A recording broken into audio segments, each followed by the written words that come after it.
Good people, good people. It is the next to last episode of NFC Beats. This is our preview for the Super Bowl. So win or lose, one more episode. We made it all the way to the Super Bowl. Y'all know how this works. If we got a team in the bowl, we keep going to the bowl. Once everybody's done, we're done. This year, Philadelphia Eagles are that team. We do have one person that, of course, seems to have a little sour grapes about that, but that's okay. Nothing wrong with sour grapes. I'm just They make great promoting. wine. So I'm just promoting. What you talking about? I didn't call anybody's name. I just said there's a certain person. I didn't call anybody's name. Oh, okay. Yeah, I didn't call anybody's name. Sounds like a guilty conscience. No. I didn't call anybody's name. I didn't point at anybody either. I just said it's my man Okay. sour grape. All right. Now, welcoming you to the next to last episode of the best division in the NFL. Who's the new guy? Cool. His name says Sam Shady, but Oh, I thought maybe it was his cousin, or I don't know. Guess who's back? Back again. That's as Oh, much Lord. singing as you'll get from me tonight. Till next week. Save it till next week, and I'll be singing the fight song for you guys. Singing the blues, maybe. Nah, I'm not concerned about it. Oh wow, a lot of confidence. I mean, we'll get into all that. We'll get We'll get into all that. We'll get into all that. We'll get into all that. Best division in football, y'all. You know why? We've been off the rails for like 20 minutes before this even started, so that's why things are like already crazy. But only division in the NFL, all teams have won a Super Bowl. And after Sunday, we may be the only division with multiple Super Bowl winners for every team. We'll see how things go. But before we talk about the future, we got to talk about the past. So we'll start off with the AFC Championship game, who most people, I think, felt was a foregone conclusion. All I'll simply say is the Swifties are a movement, and they watch religiously. So I don't feel like there was going to be a way where they were not going to have that team in the Super Bowl. Just because you bring in Taylor Swift brings in a whole nother audience if she's there and Travis Kelce's playing. So, Yeah. you know, Are you there's serious? that. I mean, egregious calls happen in every Chiefs game. You If know? that was true, they wouldn't have put the Eagles through. Come on. I mean, Jason Kelsey. Jason Kelce, he's not even there anymore. Flo. He's still very. What is the fact that Taylor Swift actually it makes perfect Swift for Taylor Swift to be there? Let me break something down for you. Oh my God. I'm prepared for all hate tonight, right? And all those snide comments. I'm already ready. You making snide comments about the Chiefs like they cheated. Let me break. They do cheat. They ain't no light. They do Oh cheat. my God. Here we go. Let me break something Here down for we you. go. Taylor Swift's family You're one of are those. fans of the team. I'm not one of those. The proof Yeah, in the you're one pudding. of those. You're Proof one of is in the- those. You don't want to acknowledge it. You don't have to acknowledge it. But don't try to. I'm not gonna acknowledge shun something up that's your not true. It is true. Oh my God. So, I'm gonna tell you how you know it's true, and you can dispute it. I don't really care, but I'm gonna tell you how you know. I It's don't true. care either. I don't think It's it's true because when in the past has the NFL ever came out and said we're not helping a team win? In all the years, Because it keeps coming up in complained- questions. They ain't saying it. for They keep years. asking them about it. That's why. The people That's keep not the NFL's saying not about big years tech. about the Patriots, about how they changed all those rules for the Patriots. At one time, did they come out and make a comment that we're not doing this for the Patriots? No, No one they've only asked them done that. that one time in the history People of the aren't NFL, asking that. and that was for the The Kansas City reporters, Chiefs. legit reporters weren't asking that question, and now they are. That's the problem. You know why legit reporters are asking questions? Because they're starting to really see it. They're No, starting to take because off their rose-colored they're glasses looking at and the they're internet. looking That's at why. the specific plays that are happening. They're saying, you They're know what? listening to X It and is the shaky. people on the internet. That's all it is. It's a different time. It's players, former players are saying it and everything. It's not just people on the internet. If you want to try to discredit, that's fine, but it's not true. There are former players. Tom Brady even came out and said it's shaky. Oh my God. You know, several former players have came out and said it's shaky. So we're not just talking about people on the Since internet. when do you believe Tom Brady? All of a sudden you believe him? Tom Brady never said he didn't cheat. it wasn't a Tom fumble. Brady didn't cheat. Raiders was not a fumble. You know that's a fumble. The Raiders game. What did Tom Brady say? The tuck rule. Tom Brady He never said said it wasn't a cheat. fumble. He's always said that wasn't a fumble. He's a cheater, so he knows cheaters when he sees them because he's a cheater. Oh my! See, you can't go both ways. You can't trust him and then not trust him. Come on. Who said anything about not trusting him? This is where you're. Yeah, he is trusting him. He's trusting that Tom Brady's questioning him. To tell the truth Question about other it. cheaters because he's a cheater. Oh Lord. Common sense. No. But back to the original point. Who are Taylor Swift's parents a fan of? Who's their actual team? Who did she grow up a fan of? The Eagles. I have no idea. The Philadelphia Eagles. The only reason that she's got on Chiefs stuff and she's running around the Chiefs is because of her boyfriend. So her actual team versus her boyfriend's team. It's actually something that her followers would be interested in. Why did they do it last year too? Because we I sucked like your last year. point, except for the fact that it implies that we somehow cheated to get there. Exactly. Just saying. We So sucked. you both We cheated. sucked last year. No, we didn't both cheat, but it makes perfect sense. Both why cheated. we're there. Even last year when they're trying to help you, you couldn't do it. I guess this They time didn't try to you help got us last year, sir. I It mean, was we trying got to help the cheating Eagles, and the Eagles Wow, weren't tailspin maybe how you're they right, go cool. season. Maybe you're right. There's a lot of nobody cheating on helps the both Eagles. sides. It makes Yep. sense that we're Yep. there It's because cheating. we're her No, it's team. cheating. Yeah, Taylor Swift. No, Help we the know Eagles. the Eagles. Yeah, got no. a Super Bowl for this You're the one that postseason. brought it up. So now You want to do a Sam's horrible right. flip. It's all That's a cheat. terrible flip. It's That's a cheat. terrible flip, but you know we don't cheat, Mr. Yeah, Flo. you do. You can see it No, everywhere. you cheat. You cheat. No, you don't. Your I don't team cheat. cheats. You're the one that brought it up. No, I'm not it in, doesn't work, if we but you- cheated, we'd be in the Super Bowl every year. What are you talking No, about? you cheat. You're just not good enough even when you cheat. Okay. I'm not cheat good enough. You don't cheat good enough. Oh, so Listen, you're you admitting know you're the good whole enough. roof. You ain't cheat. Oh, You you're ain't admitting you trying. cheat good enough. Okay, you cheat good Your own enough. people. Your own owner said if you ain't No, cheat, you ain't just trying. admitted it. You said well, you don't cheat good enough, but I guess you do cheat good enough. No, we don't cheat. We don't So have the to cheat- cheat. No, you just said you don't cheat You good haven't been there enough. 30 No, years. I said that. That wasn't him. You Good haven't been enough. there almost 30 That years. implies that You you can try to cheated twist the words, baby, but it's wrong. Nice you try, cheated good but you're enough. not gonna It's get not- by with that. You just laid out the I didn't lay script out and anything. said No, I didn't. who was No, I Taylor didn't. Swift's team. No, you Now said- we said- know why the Eagles made it. Go ahead. I'll let you finish. I'll let you finish with your bull This crap. was You your just- thing, you're not a hater. mine. You're the You're one really that's saying just a that top Chiefs were grade cheating. hater. And You now came on Taylor here to Swift hate. used to be an You Eagles raised the fan. hate. Well, how That's did what Flo's here the for. Eagles get in? Flo Well, the here Eagles to hate. cheated too. They got played into the Super Bowl too. That's not hate. I'm just following your logic. Hey. Sam knows I'm right too. That's why he's over there smirking because he knows I'm right. Hate. Now let He's me get brought back. it up. Now let me get back to the original point. What you said, correct me if I'm wrong. I know I'm not, but correct me if I'm wrong. You are Is wrong. if that's the case, it doesn't make sense for the Eagles to be there. It does make sense for the Eagles to be there. Now it because makes now perfect they're sense. there. Now I know she was an Eagles fan. That makes perfect sense. It's all in the script. Okay.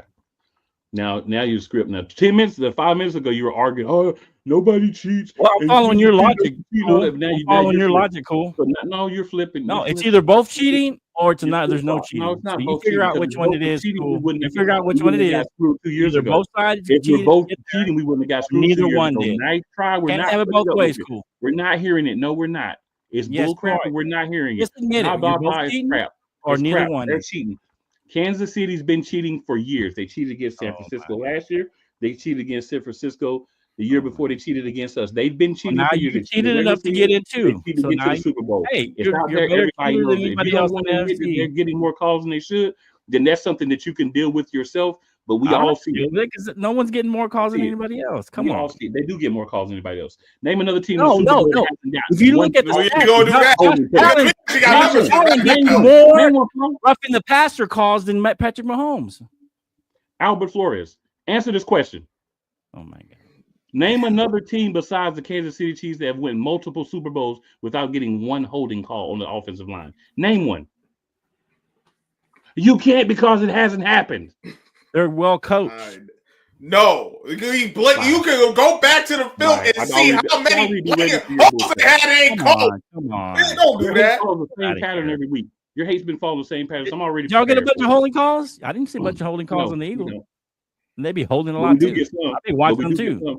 We haven't went through a Super Bowl and not got no holding calls. I be watching them every game. They don't ever get We called. haven't been through. They the were Super holding Bowl and not Micah got holding Parsons calls. every play almost. He didn't get no calls. What's the guy? Maybe if your team Especially was against better, the Eagles. he would have given you some They was calls. holding every play.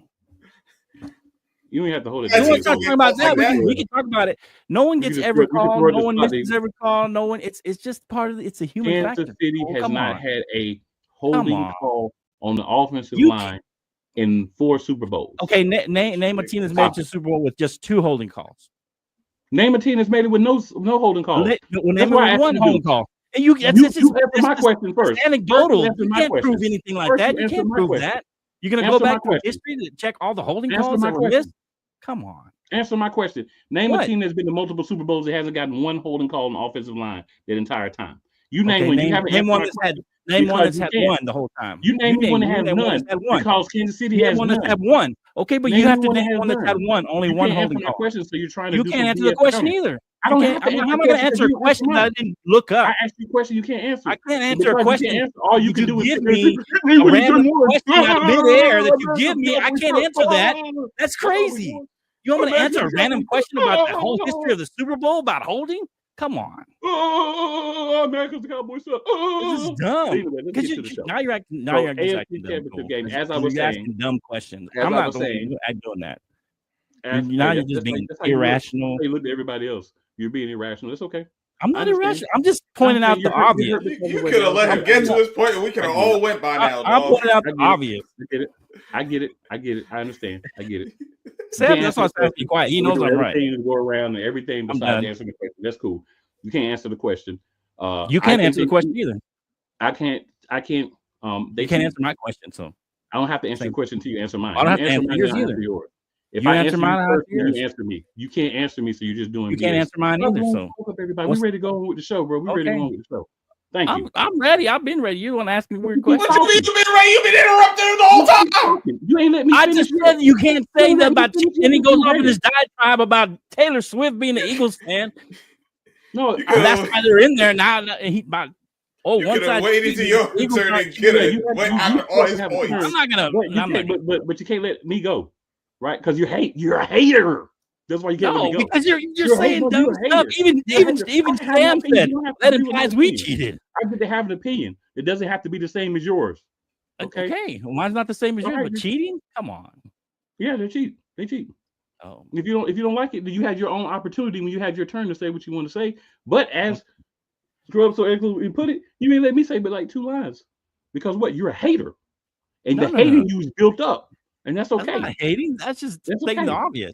Whatever I say, you just don't want to Stating the agree obvious. because you're a hater.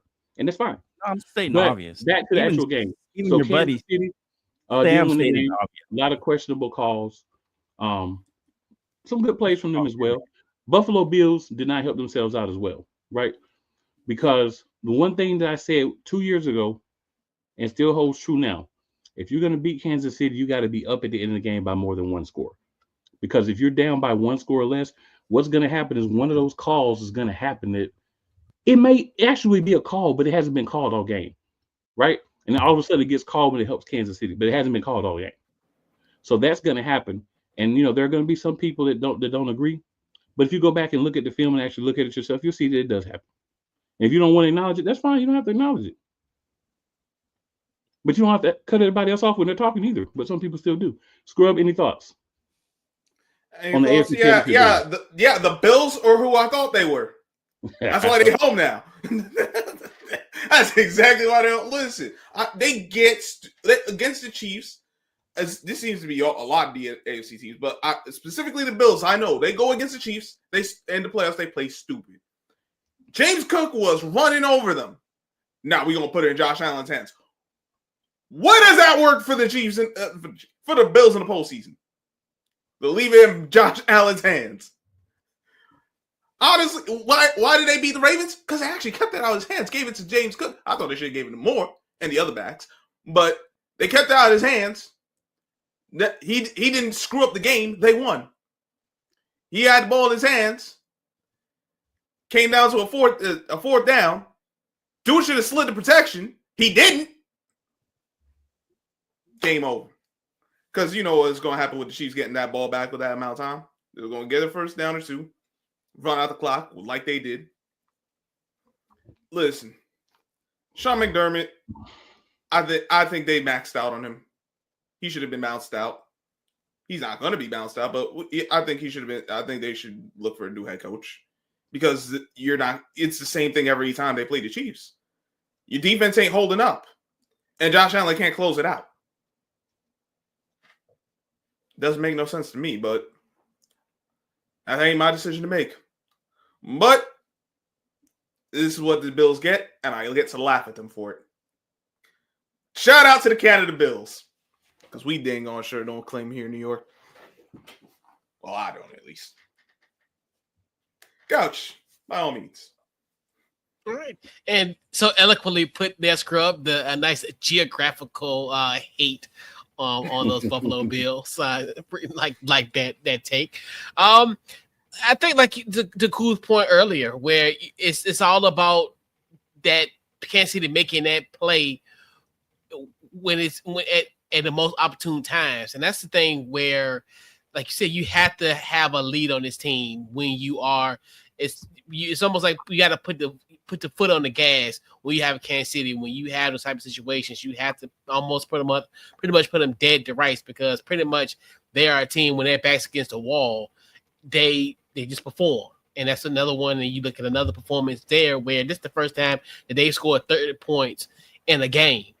And you think to yourself, that's just crazy to think a team that went 15-2, especially now in this high octane offense in the National Football League, this is their first time they scored over 30 points. So it's gonna be it's to kind of not go into the game tomorrow night, but just it's gonna be really interesting of how everything plays out, and I'll keep it that way.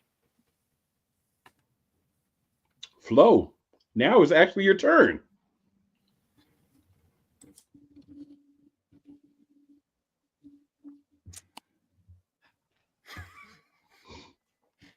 Madness, but I'll say this, and I agree with a lot of what Coach says, is that when they need to play, they come up with it.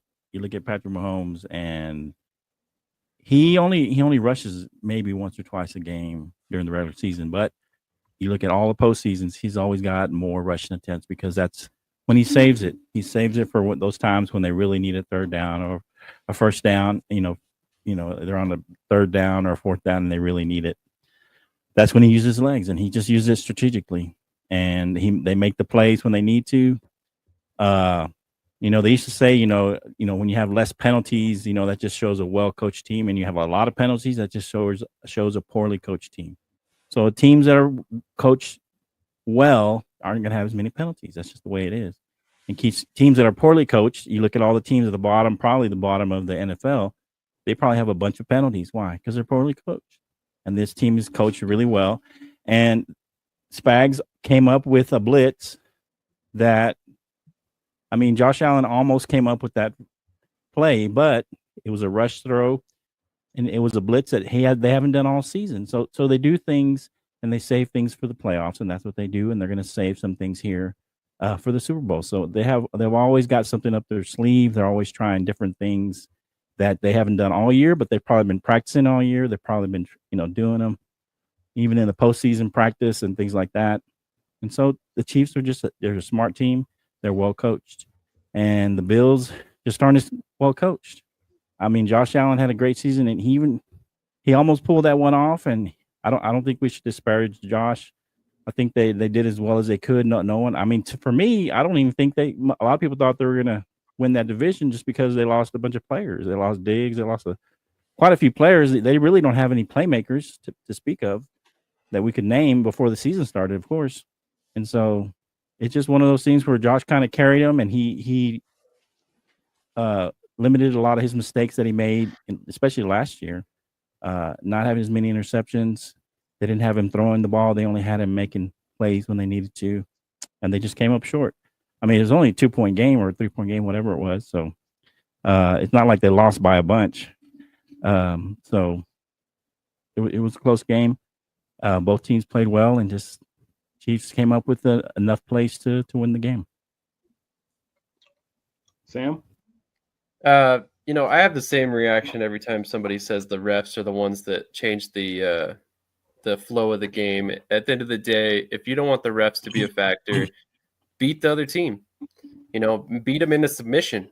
Don't leave it up to question in the end of the game. Like Cool said, if you're going to play the Chiefs, you need to make sure you're up by more than one score going into the fourth quarter, because when it comes time, there might be a questionable call. I'm not saying that that every single time they're getting the calls and every single time that other teams aren't getting the calls. That I don't think the data necessarily backs up that they are constantly getting ref favoritism. But at the end of the day, if you don't want to blame the refs, beat the other team. Don't leave it up to chance. And that's the main thing that no team has been able to do in the NFL this season. The Chiefs have lost, one game all season long by more than a score. And all season long, they've won 2 games that were up by more than one score. So, I mean, they're just one of those teams that if you're going to leave it up to chance in the fourth quarter and you're going to leave it in a close game that late in the game, you're probably going to lose. So at the end of the day, the Bills left it up to chance, and there were a couple calls that, I know a lot of people are upset about. I'm not going to sit here and speculate one way or the other, but at the same time, I definitely think that, the Bills left it to that point. If they had just, possibly made a couple different plays throughout the game or, made a few less mistakes, then it wouldn't have been left in the ref's hands if that's what you want to say it is. So at the end of the day, you don't want the refs to be a factor. Win the game. Don't leave it up to chance in the fourth quarter. So as far as the game goes, I'm honestly surprised to see that the Bills lost the way they did. And then ultimately Josh Allen still got the MVP, but we'll talk about that here shortly. I thought he had a great season. I thought the Bills were a really solid team this year.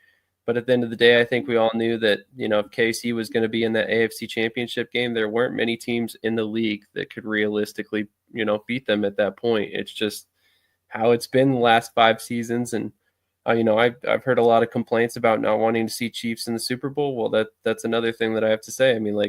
You don't want to see them there?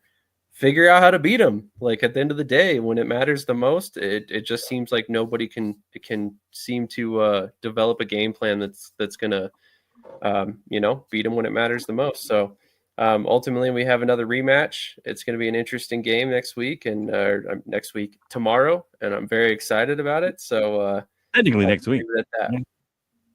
Technically, depending on how you look at it, yeah. Depending on how you look at it. Biggest thing is be better in situational football.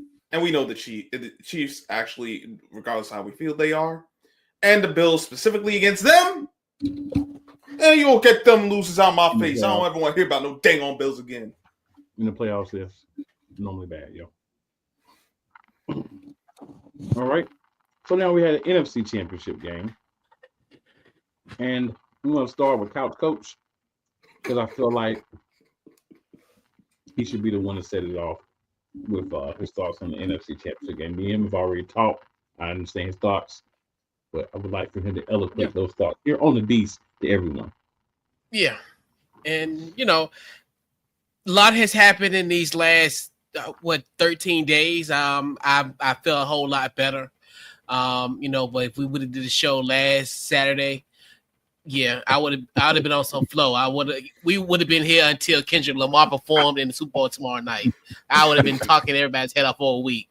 But in all seriousness, the thing about the game, and that's something that we kind of talked about prior to the matchup against Philly, having a 6+ turnover margin before this game, obviously having the those 5 turnovers against Detroit that helped us propel. That's when it's kind of one of the things where you live by the sword, you die by the sword.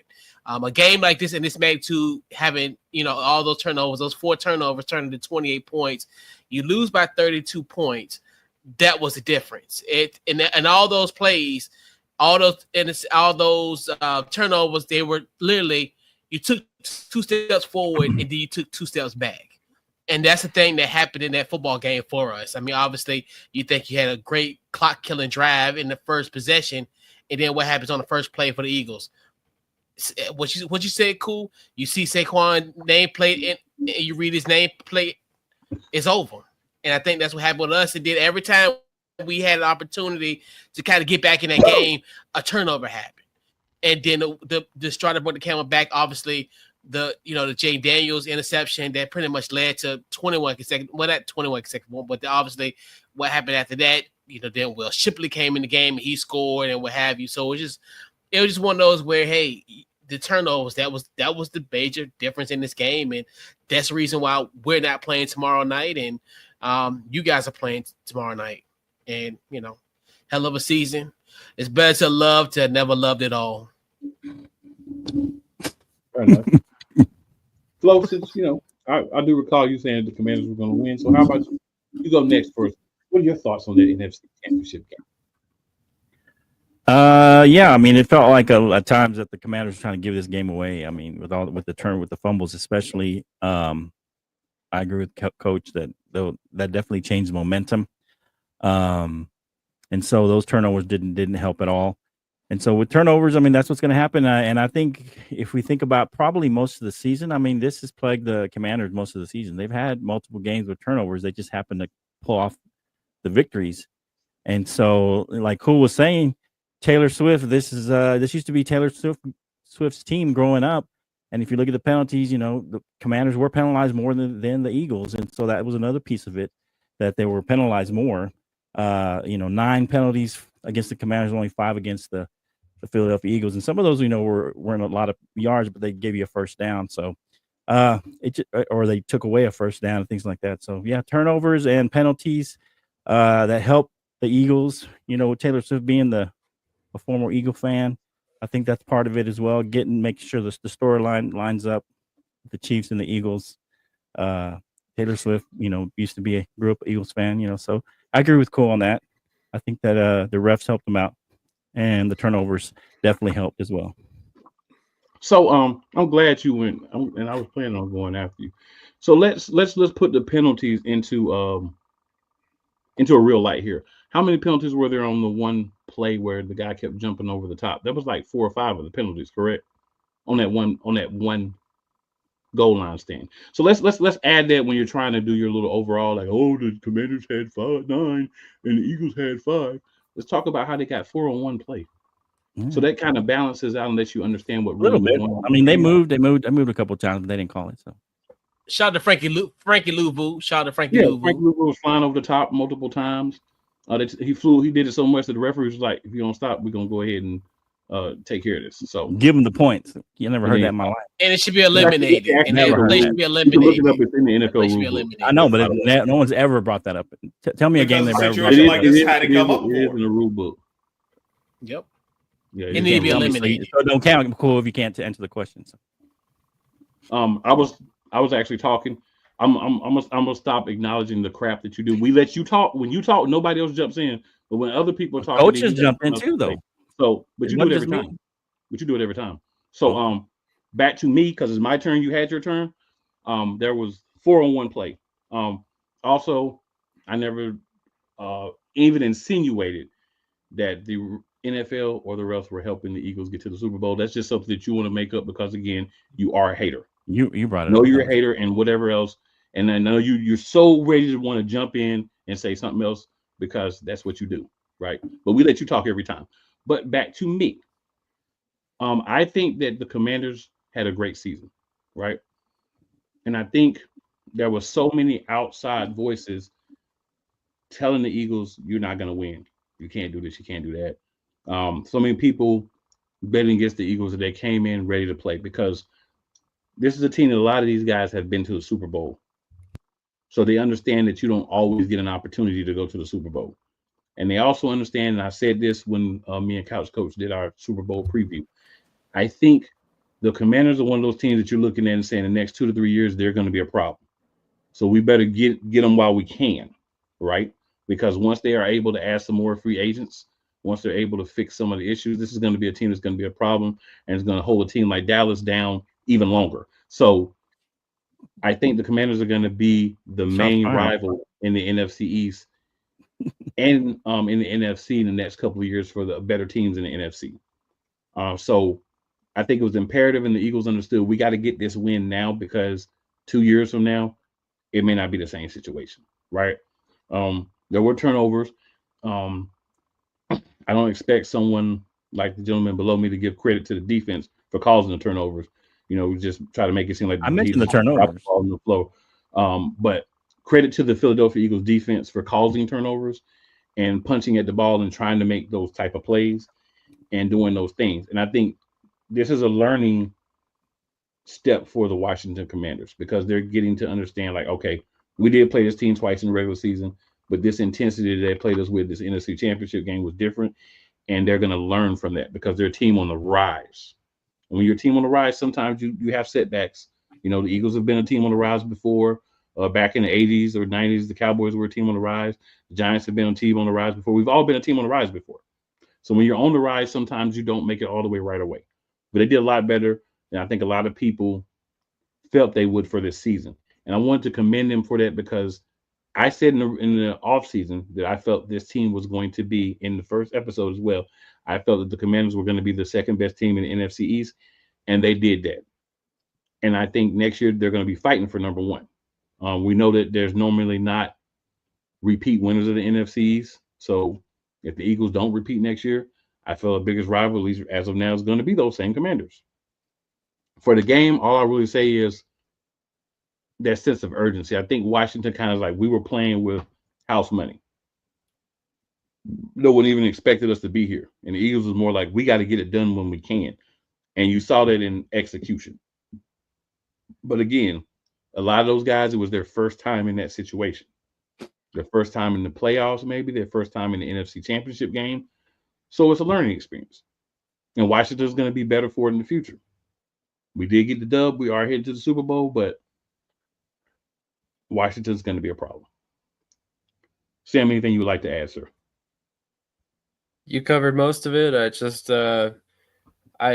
Couch, this is no offense to you. I just want to make sure that I get that out of the way immediately. But I've heard a lot of talk about the refs, specifically in this game about the Eagles. And I don't quite understand it because, like, maybe I missed something, but I'm pretty sure this was like a 32-point deficit at the end of the game. I've never seen the refs factor that much in to a game that they put 32 points on the board by themselves. So that's the one thing that really bugs me about this game that I saw a couple Commanders fans and again, probably lesser intelligent Commanders fans that didn't actually watch the game mention that. But I mean, we literally as a team averaged 6.36 yards per carry and that we had 30 some carries. That's insane. We had 7 rushing touchdowns.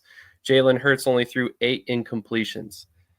If we had lost that game, it would have been a miracle. So, I mean, I know that the refs had a couple factors here and there. I know there was a garbage time touchdown, but at the end of the day, we still won the game by like five scores. So it bugs me that the refs were even brought up as a factor. Yes, there was a little bit of a penalty deficit, but as Cool made very clear, there was a lot of those on one play. So, I mean, I don't think the Commanders necessarily played their greatest football in this game. And like he said, they're going to be a team that's going to be dangerous for many years to come. As long as Daniels is wearing a Commanders jersey, I have to worry about them two times a year for the rest of his career, basically in Washington. So, they're going to be a great team. They just weren't on this day. And, like the saying goes, any given Sunday, any team can win. And it was the Eagles Sunday this week. So let's hope they can carry that over to tomorrow. Fair enough. All right, so gentlemen, we'll switch gears here. Got some NFL forgot about me? Oh, my bad, Scrub. I apologize, sir. So many disruptions to throw things off. So many disruptions. Oh, wow. Blame it on me. That's right. Good to know I'm not the only one getting forgotten around here. I know how sad I feel like. He the new guy. See, if he causes disruptions, you get called on because he wants to hear from you, so you can dispute everything you're saying. Listen. The first drive told me everything I need to know how this game is going to go. Okay. All those pass plays called. I'm like, Washington's not going to win this because this is the same formula Kingsbury uses when he loses. I've seen this story. I know how it ends. I'm like, they pass and pass and I said it. you can't keep helping your players bail you out from bad coaching. That was not good coaching there. And then on top of that, you had physical. Listen, the Eagles was hitting the Washington players. That's why you saw the three fumbles forced the way they were. It wasn't just no lucky punch outs. They was going after the ball, going after the players.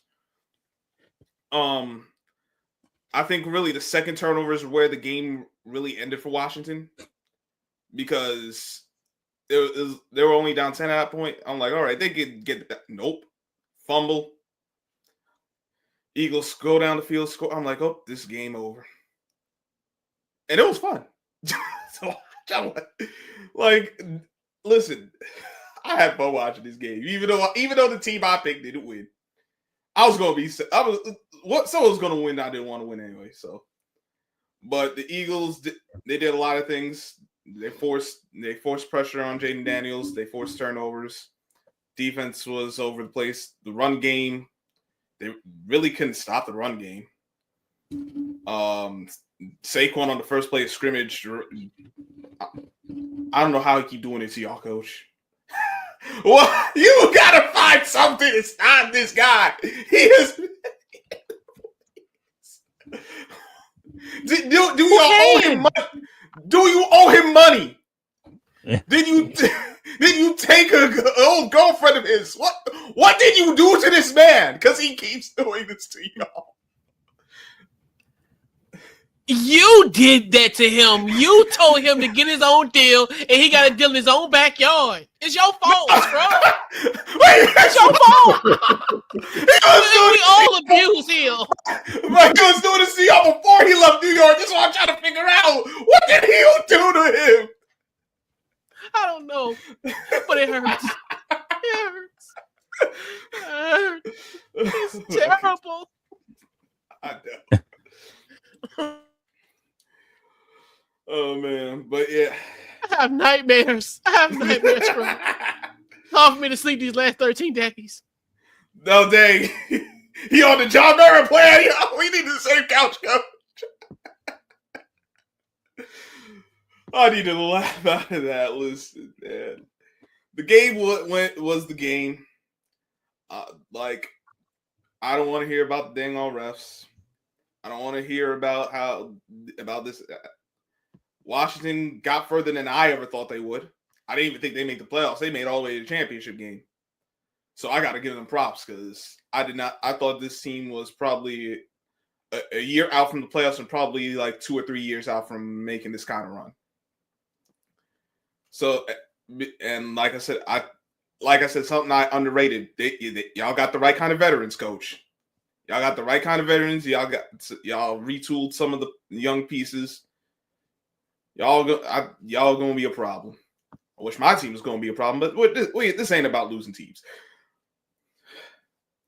Eagles, listen, the one thing we've lamented all season about them that they've actually done in the postseason through 3 games. They got off so fast. They open and drive. They've been scoring. We hadn't. That was something I know we've been lamenting for all year. They did that. I know the hope's going to be do that one more time. We'll ultimately talk about that a little later, but I gotta give props to the Eagles because I thought their coaching would do them in, and they did, and their coaching actually held it down. My only issue as far as the coaching really was Cliff Kingsbury, but this game really came down to one team just played better than the other this day, and that team is in the Super Bowl. Fair enough. I'd have made Couch Coach cry. Emotional damage.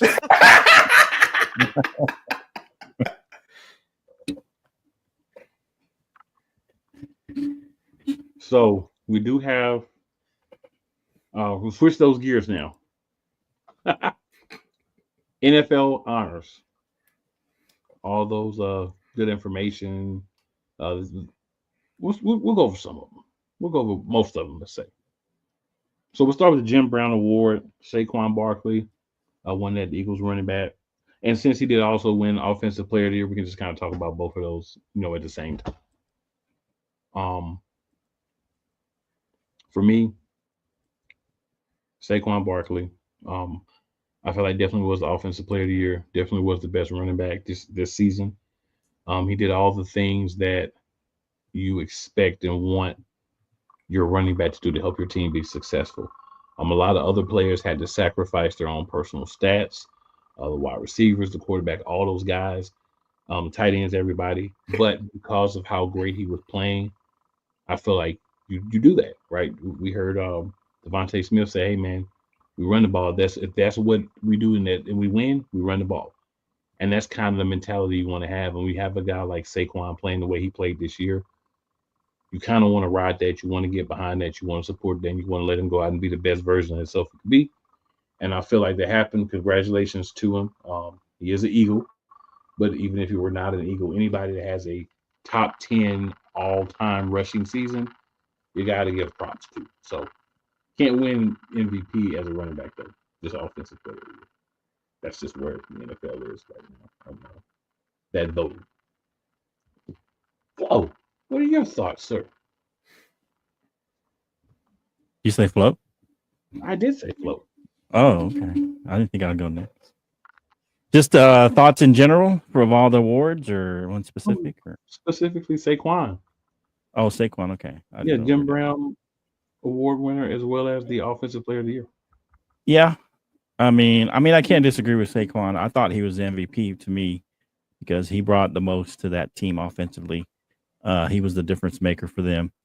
When Saquon broke off one or two big runs, they typically win those games.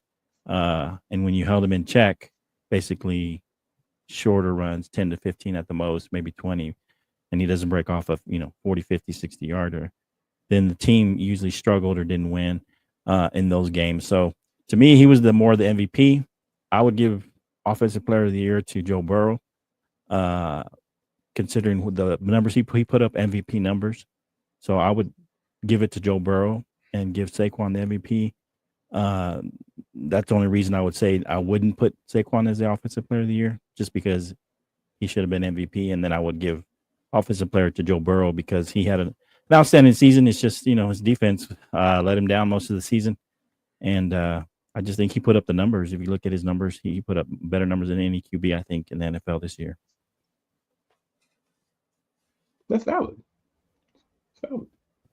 Scrub, what are your thoughts? I want to make sure I don't forget you, buddy. I appreciate that. I thought you'd forget the new guy. Team Saquon. Listen, I told you. Offensive Player of the Year, and the Jim Brown Award, no surprise. For me, he was my number two as far as MVP. I'm not mad at anyone who thought he's the number one guy because he had that kind of impact. Considering how the Eagles season ended last year, the string of games that just looked awful, and then the difference this season, just how they committed to the run game when I didn't think the Eagles would have done nearly as much, considering who the head coach is and who the offense coordinator is. Things I've lamented, I made that very well known, but they stuck with it more than I thought they would have. Saquon has been a key factor. He's made everyone around him better, and when you make everyone around you better, and you yourself have this kind of season he had, I mean, this was no brainer. This is easy work. So, congrats to him. It's well deserved. That's really all I got for this. Sam, and then we'll finish with Couch Coach. I don't think there was many other players that could have laid claim to this award. Like Cool said, he wasn't going to be MVP. Unfortunately, that's a quarterback's award. But yeah, I mean, he made the Eagles offense special, even considering the fact that we've got guys like AJ Brown, Devontae Smith, guys that could be number one receivers on any team. Saquon really took us to the next level. And again, I'm eating crow because he was not somebody that I wanted on the team due to his injury history in the past. And now I'm kind of wondering if he just didn't want to play for the Giants, because now all of a sudden he makes it through a full season carrying the ball more than he's ever before. So kind of interesting how that worked, but great season for him. Definitely deserved this award, and I have a feeling if he stays in Philly for the full extent of his contract, this won't be the last award he wins.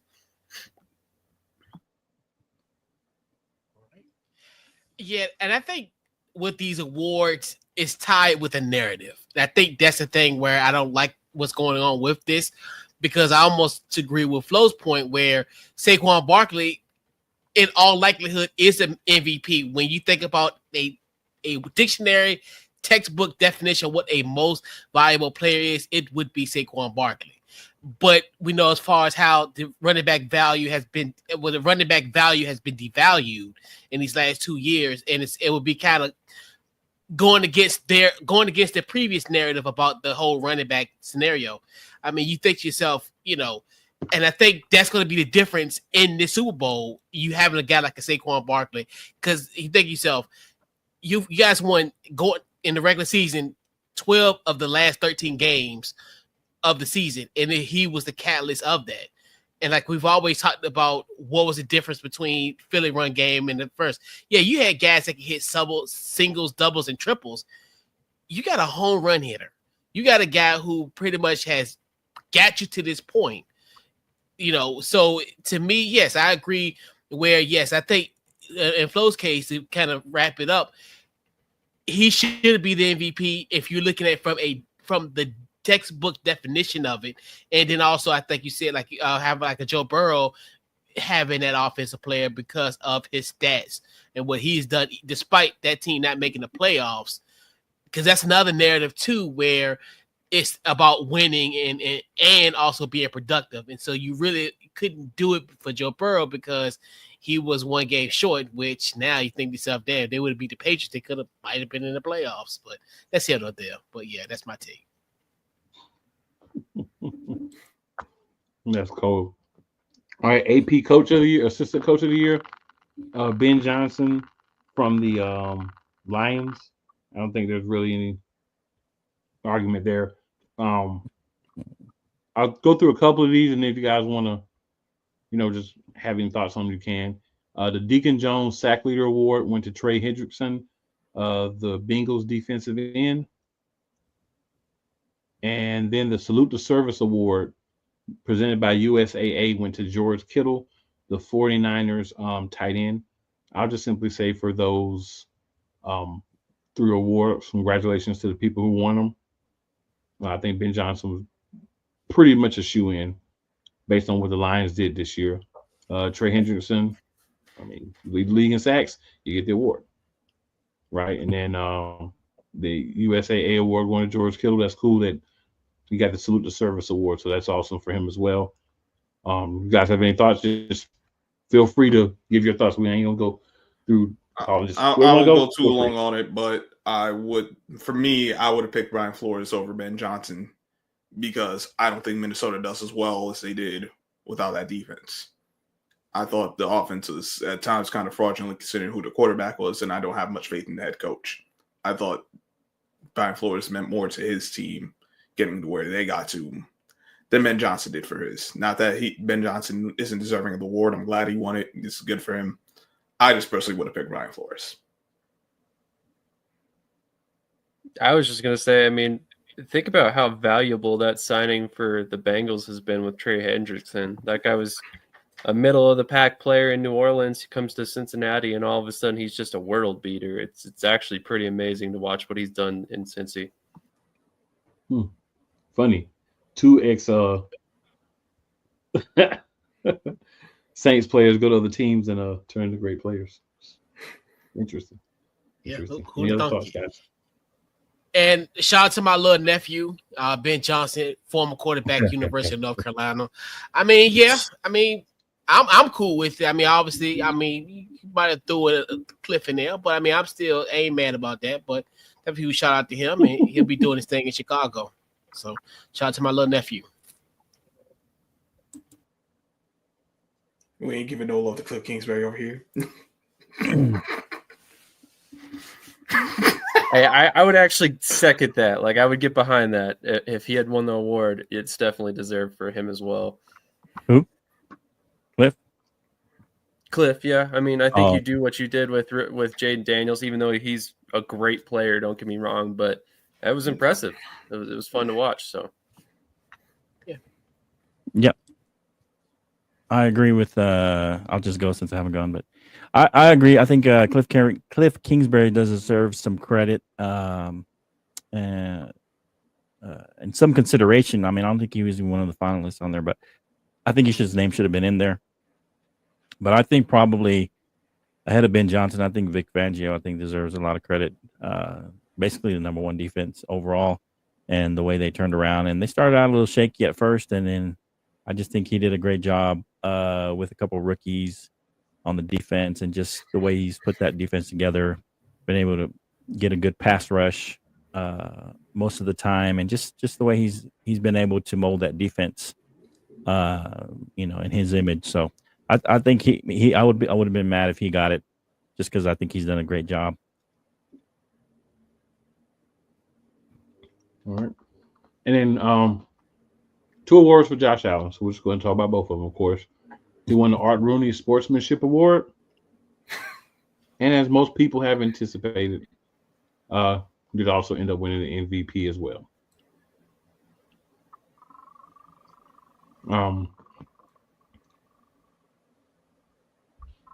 I'll just say one simple thing.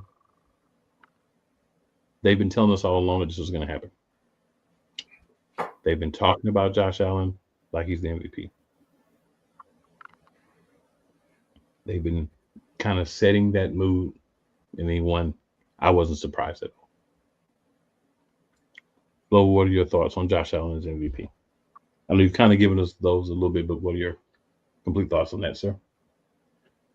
I mean, yeah. I mean, it's all, like you said, like most of you have already referenced, it seems to be a quarterback award for the most part, but I think last year should have been Josh Allen, and then this year maybe Lamar Jackson. If you're going to go quarterback, I think that would have been better.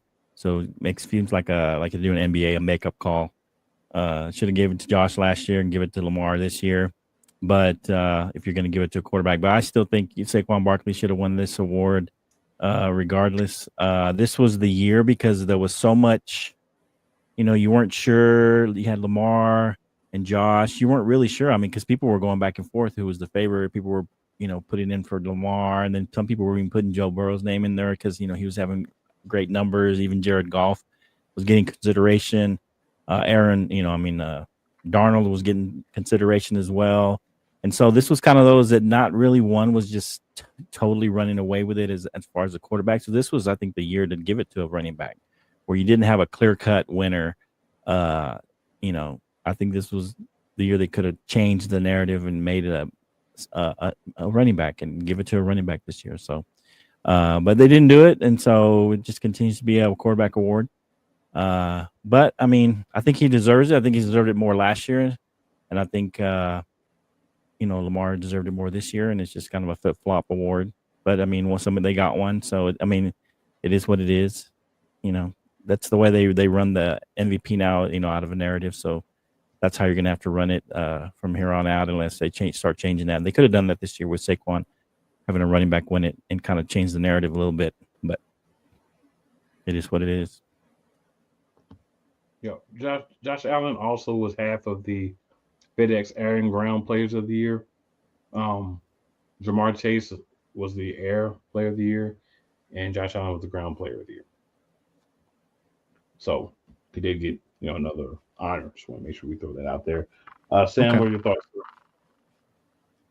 a little bizarre that he won Ground Player of the Year, but hey, whatever. Anyway, I could see the case for him, only because I would argue that maybe Lamar has more talent around him. But at the same time, I don't like the way the MVP is determined a lot of the times. And I think maybe we need to find a better way to do the voting process, because I wonder if it would have still been Allen if it was coaches voting on it.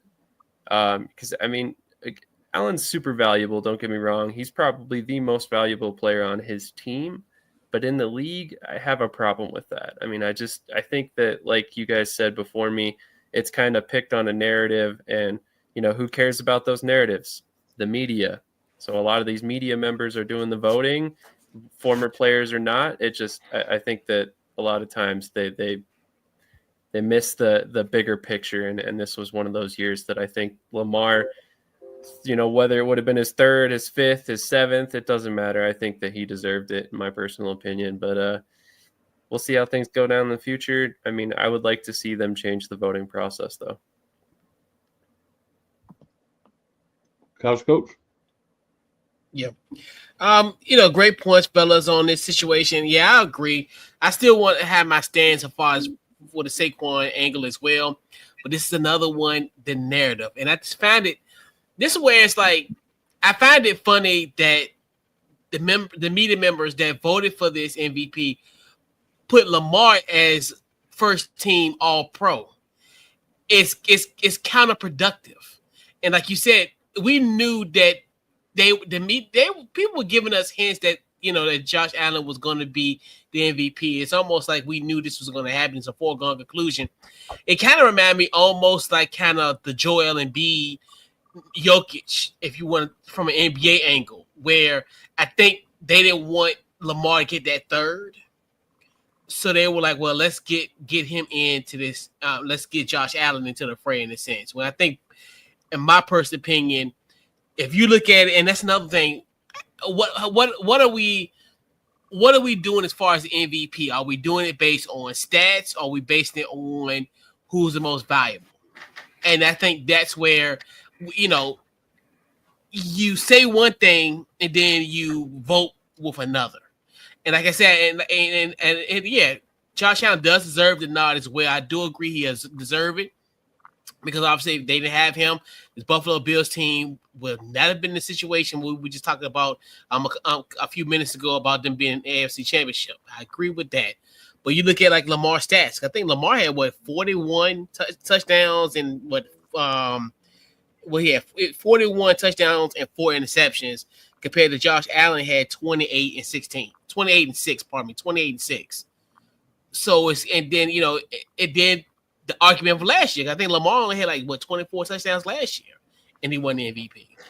So that's where it's like we need to have a clear definition of what we deem as the most valuable player, and I think that's where it all boils down to, because I feel like all this is everybody's going in circles with it, because it's just like, what are you deeming it as? And even people who have voted even said, well, what is the criteria? And I'm like, you're voting. Like, you're the criteria. So I'm just like, that's why I get lost in all this, as far as, how the voting of this. That's a fair point. What about you, Scrub? Well, how do I start? I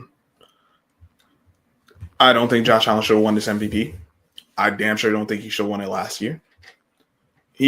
Josh Allen kind of reminds me of kind of like Drew Brees. Like, he'll have the good numbers, but he ain't doing enough to win the MVP. I don't know how you could give him MVP this year. Now, like, if you want to go off of stats, Lamar had the better stats. He had more passing touchdowns. He had more passing yards. He had a better passer rating, less interceptions. He accounted for more total touchdowns. Well, give it to Burrow then. He accounted for more total touchdowns. He accounted for more yards, more rushing yards.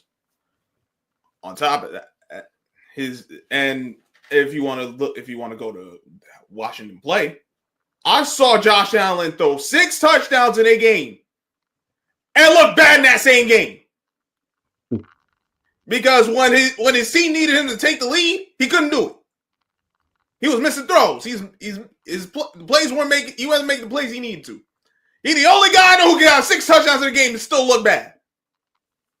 And that wasn't the only game.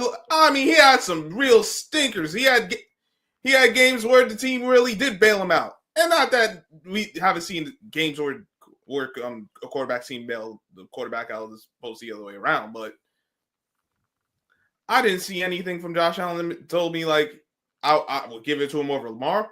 I wouldn't have given it to him over Saquon. For me, it was Saquon and Lamar, and it was real close. It was like Josh Allen was like a far number 3 to me. But like you said, a quarterback award. The media's been hinting at it. The media's been trying to give him the MVP for years. This ain't just the first year. They've been trying. They've been pushing for him to get this, and they knew they couldn't give it to him. And so A said it's close enough. He's no. But this is what happens when you go off of narratives, as opposed to actually going off of what's going on in these games, how these teams are playing. I know what the record was. And I'm tired. I'm also tired of people saying Josh Allen don't have peace around him. James Allen. So what are we gonna say? James Cook? He nobody. Shakir ain't nobody. Yeah, all right. Would they be starters in another team? James Cook would be a starter on another team. Like you mentioned Shakir. Shakir is number one in another team. What other number one are they going to take off in place of him? Top 10 number one. Number one on the. I mean, listen, Lamar ain't got no number one on his team. He ain't had no number one in years. Don't do that. Cause we don't say Mark Andrews. Cause he ain't no number one. I'm tired of people trying to push him off as number one. Because I said for years he's the number one. You got a problem. A top 2, arguably running back. All right, he got a top 2 running back. Okay. No, I mean, listen, he got the. That's nothing. I didn't say that was nothing. I know he got Derrick Henry, but I mean, if you're just gonna go by numbers, you can give it to Joe Burrow. He had the best numbers: 4,900 yards, 43 touchdowns. Because you just mentioned the numbers with Josh wasn't enough, but you mentioned Lamar's. But if you're going by just numbers, I mean, how many give it picks? To Joe. How many picks did Burrow have though? 9. Double digits? 9. Oh, yeah, you could have given it that. I mean, if you're just going by numbers, then that's a fair point. I ain't gonna say that's wrong. But also know that wins are kind of important too, and like not a quarterback stat though. Not a quarterback stat, but we talk about the teams. His team didn't make the playoffs. For as well as he played, they fell short. Is that his fault though? Part of it was not all his fault, but there were some games they needed him to overcome and he couldn't. Right or wrong, is just what happened. My whole thing. Listen. Good for Josh Allen. He got the MVP. They've been trying to give it to him. I just didn't see it. I'm like, so what? This is what we doing now? And how he get so? By the way, since he got the ground award, are we gonna say he's a running back? Like these stupid fans have been saying about Lamar and Cam Newton before him? We gonna do that? I just want to know. No, he's clearly a receiver because he caught one. Oh yeah, that's right. He's a receiver that can throw. Okay, all right. New category. New category. I needed that because going over this just gave me. Yeah, it is what it is. But this is why I don't trust the media. All right, let's just lump a few of these together. Mm-hmm. AP Coach of the Year, Kevin O'Connell, the Vikings head coach. I know there's at least one person that doesn't agree with that. AP Comeback Player of the Year, Joe Burrow, Bengals quarterback, we talk about for MVP. Defensive Player of the Year, Patrick Surtain II from the Broncos. We'll say the Rookie of the Years. We'll say that. Walter Payton Man of the Year, Arik Armstead, the Jaguars defensive lineman, and then the mini Hall of Fame 2025 class, Eric Allen, Jared Allen, Antonio Gates, and Sterling Sharp, who's a senior member. You guys' thoughts on that? I'm not even going to comment on those. I'm going to just let y'all go. I'll run. All right, I'll run real quick. You said coach of the year. I didn't think that Kevin O'Connell should have been sniffing this. I would have given it to Dan Quinn or Dan Campbell, not him. Defensive player of the year. Patrick Surtain. I guess that makes sense. I personally would have given it Myles Garrett, but I'm not mad at Patrick Surtain. And then the Hall of Fame class. It took long enough for him to finally get Sterling Sharp in. He should have been in years ago. And I'm glad that they didn't put Eli Manning in, because Eli Manning is not a Hall of Famer. Much as I love Eli Manning, he is not a Hall of Famer. And I'm glad they didn't do that. But he's gonna get it eventually. We know. Yeah. It just matters of time. All right, now I'll go. I didn't like, and shout out to Kevin O'Connell. I like Kevin O'Connell. He was our offensive coordinator in 2019. Shout out to him. I definitely thought we had a future with him going forward. But hey, he's in Minnesota. I'm cool with. I mean, it is what it is. I do like the fact that this team did win 14 wins, and then also dealing with the tragedy of Kyrie Jackson. He had that team together. I get all that, and that's cool. But what Dan Quinn did for this Washington Commanders football team is something that you won't see. A lot of people will try to duplicate this success, and it's not going to happen. You're not going to take away a 4-win football team and give them their most wins in 32 years. That's impossible. You win 12 games. You really have this culture, this pulse of this team. Like I talk about it, he has changed the trajectory of this Washington Commanders team. When you used to go to FedEx Field, it felt like a funeral. It was doom and gloom. You knew it was impending doom. You knew if you win a game, we will get our teeth kicked in. We was gonna get our ass whipped. Now we're going in those games, and it's celebratory at the games. I've never been, I've never had that feeling up until this point, and I'm a grown man. I'm an old man. I'm a middle-aged man. And I've never been to FedEx until this year where this environment has changed. He has changed the culture. Forget the 12-5. He changed this whole culture and the trajectory of this football team. And to me, I think that it's a criminal that Dan Quinn is not the coach of the year. But it is what it is. Because that's another thing, too, where he'll never get it, because guess what? If they keep on continuing to improve, they're going to look at, well, he already won 12 games in his first year. So that's going to be the expectation. And then the other thing, I do love the Hall of Fame class. I like the fact that it's a small class. I think this could be something where you look at it where this could be the future of classes where it's not as many people, because I think sometimes they let a lot of people in that they shouldn't.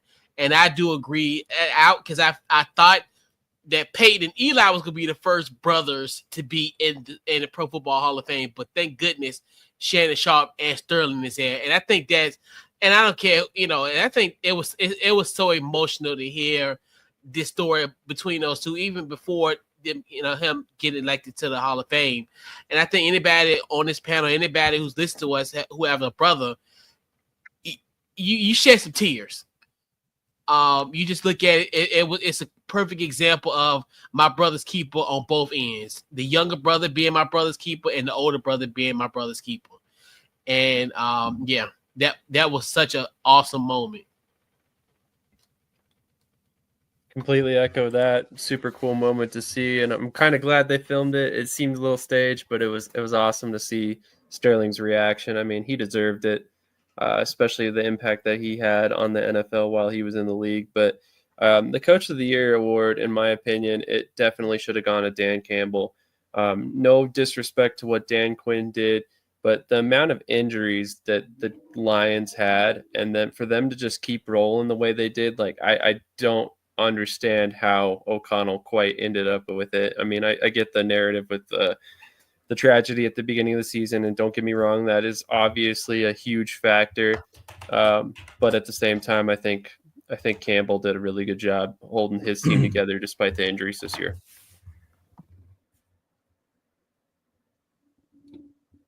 Flo? Yeah. I'm just gonna echo a few things, but I'm a disagreement. I like Kevin O'Connell getting the Coach of the Year. I think that's a good choice. mainly because he lost his starting quarterback basically, and they still made it 14. I think they got 14 wins. I just think they got rid of Kirk Cousins. They could bring in a rookie. They think they're going to go with a rookie, a la the Commanders and the Broncos, and Kevin O'Connell goes and gets some 14 wins. I don't think anybody had the Vikings getting that either. So, they were a little bit of a surprise team, especially coming in with Sam Darnold. No one believed in Sam Darnold at the beginning of the year and thought he could take a team to 14 wins or help take a team to 14 wins. So, so I'm okay with that. I think Andy Reid deserved more consideration. I mean, considering they lost they had quite a few injuries as well. They lost their starting cornerback. They lost their starting running back. Lost their starting receiver. Quite a few injuries that they had, and they still were able to go to 15-win season. They didn't really play in that last game. So, but I'm okay with Kevin O'Connell winning. I think he did a great job this year, and I'm good with it. As far as I think I agree with Scrub. I don't think he'll eventually get in, but I don't think Eli is a Hall of Famer. So not a first ballot Hall of Famer at least. And he's never. I think he was an All Pro one time. I mean, he's never been the best. Never been All Pro. Never been a first team All Pro, right? Right. So I mean, so that's what I'm saying. I mean, it's hard. I mean, because he got the 2 Super Bowls, that I think that gets him in. If he doesn't win any of those, I don't ever think he ever gets in. But those 2 Super Bowls against, especially Tom Brady, I think that really helps him to eventually get in. But I think it was the right call not to make him a first team Hall of Famer, and I agree with Sterling Sharp. He should have been in a long time ago. So I'm glad to see that. That was a very nice. Even Shannon Sharp he says that he's the first Hall of Famer that has a brother who's better than him to be in the Hall of Fame. So, he was making pleas when he got in. So, I'm really happy that he finally got in. Fair enough. And then 3 things left, guys. 3 things left on this. So we had the next gen stats moment of the year. Jaden Daniels game-winning Hail Mary throw versus the Bears. Our defensive rookie of the year was Jared Verse, the Rams pass rusher. And then offensive rookie of the year was Jaden Daniels, Commanders quarterback. All I want to say is Jared Verse, don't talk about the Eagles no more. It doesn't work out well for you. But congratulations. I've been on the Quinyon Mitchell bandwagon the entire year, right? I got off last week. Tell you why I got off. When I saw the nominees come out and I saw that they also had Cooper DeJean, I was like, neither one of them are going to win. Anytime you have 2 people in the category from the same team, neither one ever wins. They cancel each other out. So that was Jerry's first award to me at that point. So congratulations for him for winning. Jaden Daniels, I've been saying all the time he should have been the offensive rookie of the year. So no surprise there. So and of course a Hail Mary game-winning throw should be the player of the year. So although cool, real quick, Braden Fisk was also one of the finalists, and they still gave it to Jared Verse. So that's garbage. But you know what it is? The difference is though, Scrub, 2 Eagles. No one likes us. So they definitely weren't give either one of them any love. That's the difference. This is true. Go ahead, sir. Since you're already there. Since I'm already there, I mean, in the big C. I mean, like I said, like you got two rookies for 2 teams being finalists. I think I would have went Quinyon Mitchell myself, but I'm not mad at Jared Verse. Obviously, it's hands down Jaden Daniels with the play and the offensive rookie of the year. I don't think, for me, the next guy would have been Brock Bowers. And and as well as he did, he's like, it's a good distance between him and Daniels.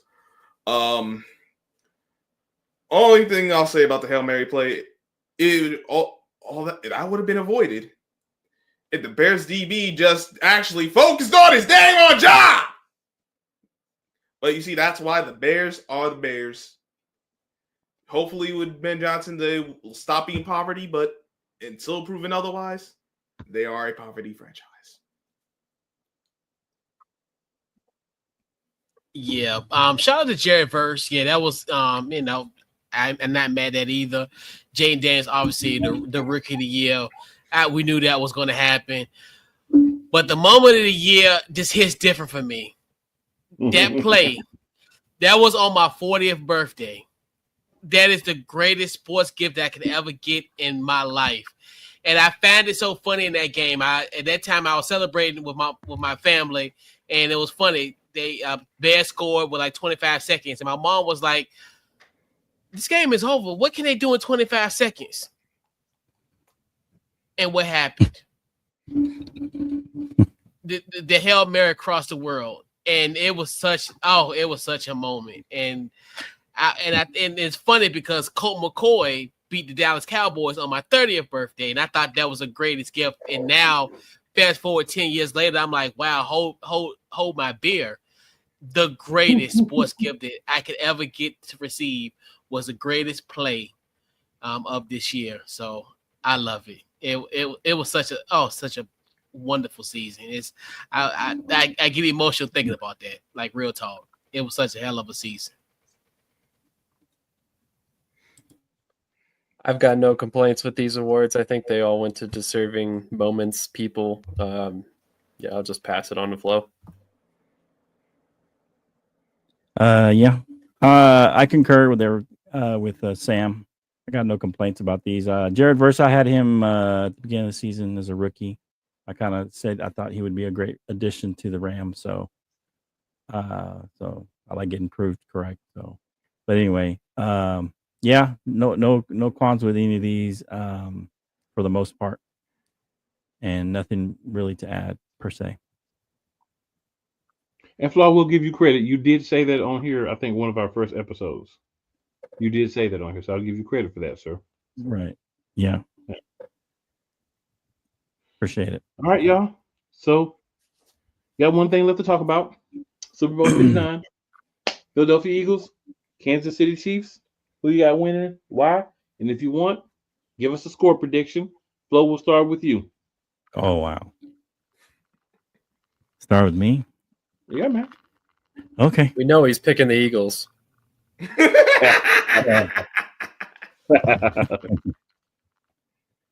So, for me, I think it's fairly evenly matched for the most part. The Eagles did have a great defense throughout the year. And I always said, if you can keep Jalen Hurts in that 24, 25 attempts, that's where you want him. And then Saquon Barkley, I thought was MVP. So I think he's the key to the game. So, the Chiefs haven't had a 100-yard rusher, in like 18 games. So I think they're going to be able to slow him down. I don't think they're going to be able to stop him necessarily, but as long as they keep him in check and don't let him break off a 60, 70-yarder, at least not more than once. Maybe he can break one off. I don't know. But I think that's the key for them. And, for the Chiefs is to do that. And I think Mahomes always tends to come up with a play to win the game. And so I just think it's going to be a close game. One of our guys says that he had I think he picked the Eagles, but then he had a caveat that he picked the Chiefs. He wanted because he thinks the narrative is going to be the Chiefs end up winning and Kelsey proposes to Taylor Swift out on the field or something. So that was his caveat to what was going to happen. But who knows? I mean, that's what he said. But I think it'll be a close game. I think if they can keep Saquon under wraps, I think that'll be the best thing. I think for the defense, I think they got to. If you look at what Jalen's been successful throwing it on the edges, and I think they're going to try and keep him in the middle. He hasn't really been successful throwing it in the middle, and that's what they're going to try and force Jalen Hurts to do. Slow down Saquon. I don't know if you can actually stop him completely, but it's been done. He's had a few games with 65 and 90 yards and, under 100 yards a few times. So it's not that it can't be done, but I think this is just a big game. I think he'll have some good numbers, some decent numbers, but I think that'll be the key. And then having Jalen throw it in the middle and make some more throws in the middle of the field. So yeah, I got I'm gonna say this. I think because of the defense and because I think it's just hard, just like the Patriots, trying to have that undefeated season. It's never been done with that many games, and they were right there in the precipice, and they lost to basically an inferior team, but a team that was able to disrupt them and just do just enough to win the game, and do enough things good to win the game. So I'm gonna go. Will the Eagles pull this one out? I'm gonna be rooting for the Chiefs. I'm gonna root for the Chiefs wholeheartedly. Mahomes, of course, is from Texas Tech, Red Raiders. So everybody in my hometown roots for the Chiefs. So I'll be rooting for the Chiefs to win this game. I'm gonna go high scoring game. The last time I think they met was in the 30s. I'm gonna go 30s as well. I'm gonna go 34-31. Eagles in the end pull this out, and I'm upset till next year. And Kelsey cannot propose to Taylor if he lay loose. So that narrative's gone. You were right, Sam. Oh, I'm next. Yes, sir. Did not see that coming. I'm gonna let Sam go last. Yeah, okay.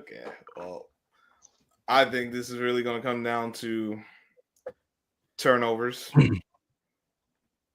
Obviously the last time these two teams played in the Super Bowl was only one turnover, but that one turnover ended up being the difference.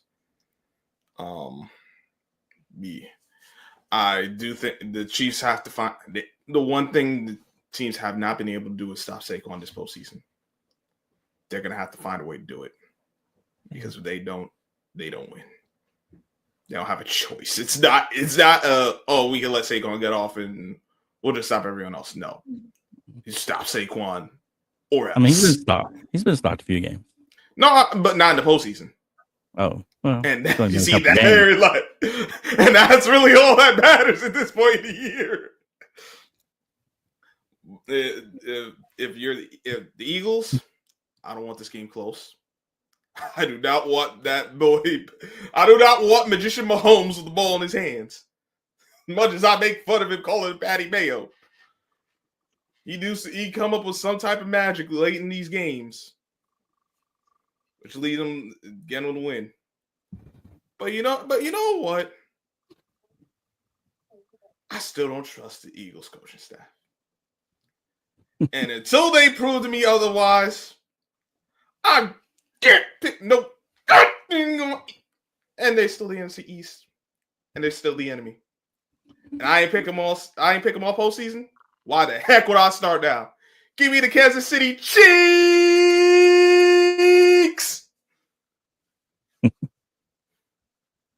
I'll be rooting for him. So, all right. Yeah, so to talk the flow point momentarily. Oh, yeah, he did with also Patrick Mahomes with the Texas Tech because I thought the former owner of the New Jersey Generals of the USFL said that Tommy Tuberville coached him at Auburn, but I'm going to be quiet. But anyway, let's talk about he was Texas Tech. I know it's a joke. It's a joke. I know it's a joke. It's a joke. It's a joke. Oh, okay. It's a joke. Yeah, okay. I just want to do a little dig. Oh no, we know where he's from for sure at this point. But yeah. I thought it was gonna be Cliff Kingsbury against Patrick Mahomes. That's what I was hoping for. Because that was his former head coach. Yeah. And I'm gonna really come from a unbiased, not a scoring lover sense where, in the situation, I'm going to be really methodical and smart about my analysis against this game. I think the biggest thing, almost to echo the Scrubs point, is going to be the turnover battle. Obviously, you look at Philly coming in with a plus 10 turnover margin. And so Kansas City is 34-1 when they win the turnover battle. And the last time that they have won the turnover battle and lost was in week 1 of the 2023 season against Detroit. So I think it's very imperative for them to win that turnover battle if they expect to win. In And that's why this game is going to be so the irony, because I think we sat here 2 years ago and we thought, hey, this team had 70 sacks in the regular season. They were going to get pressure to Mahomes. In a strange but bizarre way, I think how it's going to play out, I think you guys are going to get pressure to Mahomes more than you did in 2023. And I think one guy that I think could potentially have an impact is Milton Williams off that edge. I think that's the one where I think he could potentially have somewhat of a, can have that.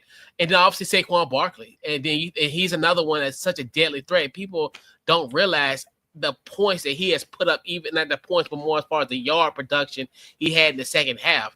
In all the games in the second half, if he just played in the second half and all those games he played, with the 16 games he played, 1,245 yards. He would still be a top 10 rushing in the league, even if he took the half off. And shout out to our guy. He said, we talked to him the other day about the matchup, and he said, well, we did a good job of balling up Derrick Henry and other running backs. He ain't Henry. He ain't none of them. He's one of one. And this is, and then you think of even in the last matchup where Jalen Hurts had 4 rushing touchdowns. You add that couple with a Saquon Barkley. This is different. Don't think about 2023. I know that's just 2 years ago and it's in our rearview mirror. Slam that rearview mirror out the door. This is a different Philadelphia Eagles team.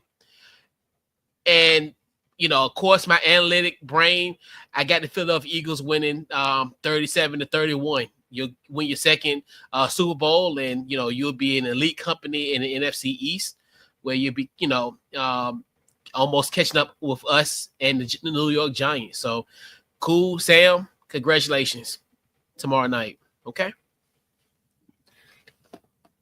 Well, I'll let Sam finish up. I'm just going to simply say a couple of quick points. I think that Kansas City is going to come out. The goal is going to be to try to stop the run. That's going to give Jalen Hurts the opportunity to do what he did last game, do what he did in the situations where teams did try to stop the run. That's throw the football, good accuracy, make plays through the air. That's going to force them to have to come off the line and cover. That's going to allow Saquon Barkley to do his thing. Adjustments will be key. Vic Fangio has shown us this season that he's great at making defensive adjustments for the Philadelphia Eagles, something that we really haven't had since Jim Johnson was a guy that would come in and really make adjustments. A guy that really wants to be the defensive coordinator, wants to sink his teeth into that, and that's where he wants his focus to be.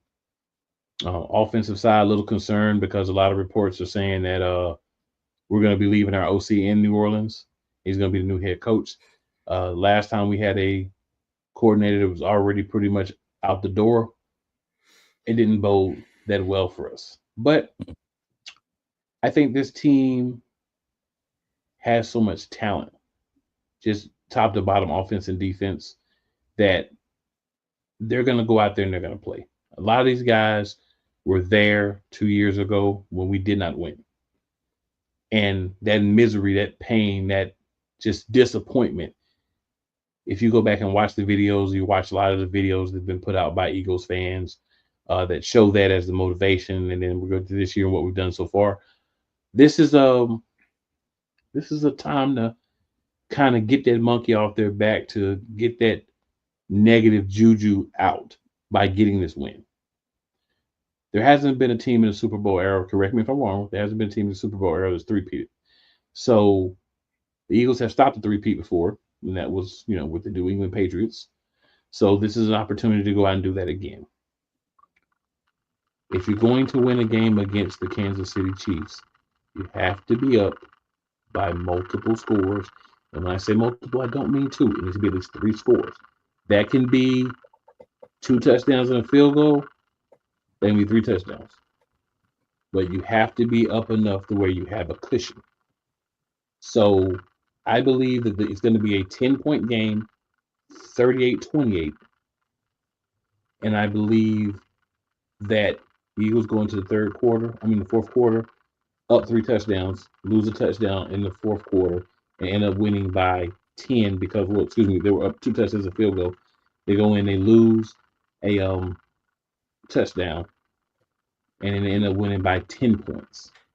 If this game is close, I think that leads towards my beliefs in what happens with the Chiefs and them winning the game. So I think you're going to have to be up 3 scores. And I think Philadelphia's going to find a way to do that between the offense and the defense. Do believe the combination of Gene, CJ, GJ, and Blankenship, one of those guys are going to get a pick 6. So that'll help with that margin that we need. Kansas is a talented team. It's not a give that they couldn't win without the questionable calls. But they have the questionable calls. So I'm not going to overlook those and say they don't happen. So I think that's where I'm at. I need a good solid 3 scores going into the fourth quarter. 38-28 Eagles. Let's hunt. Sam, it's all yours, sir.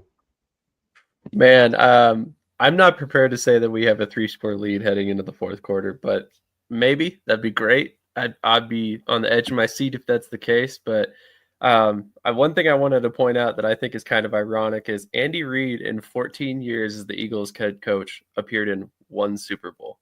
Since he's been the Chiefs head coach, we've faced him as the Eagles versus the Chiefs twice now. So just kind of funny how that all works. I'm a big Andy Reid fan, but you don't almost never root against him, but this is one of those games that I'm going to be rooting against him. And I personally do think the Eagles have enough juice this season to actually take home the victory. We've watched so many Super Bowls that have come down to the run game and defense. And those were the 2 areas that we improved the most over the past couple seasons. And I really think that we have the secondary, most importantly, to slow down these wide receivers and force the Chiefs to try and lean on the run game and Patrick Mahomes running the ball as well to slow them down enough on offense to, force a couple turnovers here and there. Not necessarily interceptions or fumbles, but punts, which is kind of rare when you're facing the Chiefs. So I think that's going to be the big difference in here. I think it's going to be a defensive game. I think the Saquon's going to kind of find 1 or 2 big plays, and that's going to end up being the difference in this one. And I've got it similar to Flo's score, actually, but I've got 34-27. Still a little bit too close for comfort if that's the score going into the fourth quarter, but I definitely see the Eagles pulling this one out this year. So I'm hoping. We'll see you tomorrow. Absolutely, guys. Right. It's your boy Cool McCain for Scrub, a.k.a. Team Saquon. For the man, Couch Coach, Big Flo, and Sam. I think Sam. Not sure, but he says Sam Shady on there. Yeah, I think that's Sounds like Sam. Doesn't look like Sam. At least not Sam I know. But for all of us, you're at the NFC Beast. You got us for one more episode next week. Either way, we're still the best division in football. But let's get 2 for the Eagles. Fly, Eagles, fly. a lot. Chiefs win. Understandable. I wish you would have picked them. I'd have felt better if you picked them, but hey, you probably did despite me anyway. That's fine. Have a great night, guys. Reverse stinks. Super Bowl Sunday. It's coming.